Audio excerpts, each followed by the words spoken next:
ফাইনালের টিকিট একেবারেই হাতের নাগালে ছিল।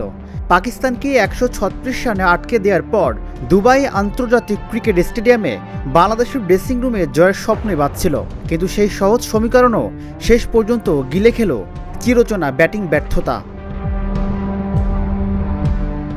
মাত্র ১২৪ রানে গুটিয়ে গিয়ে এশিয়া কাপ থেকে বিদায় নিল বাংলাদেশ। ম্যাচ শেষে হতাশ কণ্ঠে ভারপ্রাপ্ত অধিনায়ক জাকের আলী অনিকও অকপটে স্বীকার করলেন ধ্বংসযজ্ঞের নেপথ্যের মূল দায় ব্যাটসম্যানদের। জাকের বলেন, গত দুই ম্যাচেই ব্যাটিং ইউনিট আমাদের হতাশ করেছে। বিপরীতে বোলাররা দুর্দান্ত পারফর্ম করেছে, কিন্তু রান তারাই আমরা বারবার ভুল করেছি, আর তারই মূল্য দিতে হয়েছে।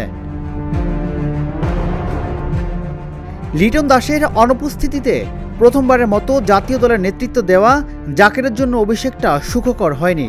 ভারতের বিপক্ষে হারের পর পাকিস্তানের কাছেও একই পরিণতি বরণ করতে হলো।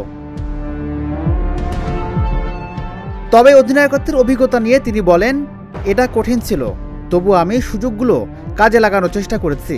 অধিনায়কত্বে মানিয়ে নেওয়া আর ম্যাচে ফেরানোর প্রচেষ্টা ছিল সবসময়। ব্যর্থতার গ্লানি ছাপিয়েও বোলারদের প্রশংসা করতে ভোলেননি জাকের। বিশেষ করে রিশাদ হোসেন আর সাইফ হাসানের নাম আলাদা করে উল্লেখ করেন তিনি। আমাদের বোলাররা সত্যি গর্বিত করেছে। রিশাদ দারুণ বোলিং করেছে, আর ব্যাট হাতে সাইফ পুরো টুর্নামেন্টে অসাধারণ খেলেছে।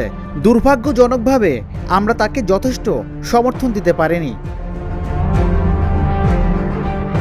এশিয়া কাপে আফগানিস্তান ও শ্রীলঙ্কার বিপক্ষে জয় পাওয়া বাংলাদেশ শেষ দুই ম্যাচে ভারতের পর পাকিস্তানের কাছেও ব্যাটিং ব্যর্থতায় মুখ থুবড়ে পড়ে। প্রতিবারের মতো এবারও প্রশ্নটা একই, কবে কাটবে বাংলাদেশ ক্রিকেটের ব্যাটিং বিপর্যয়ের ছায়া?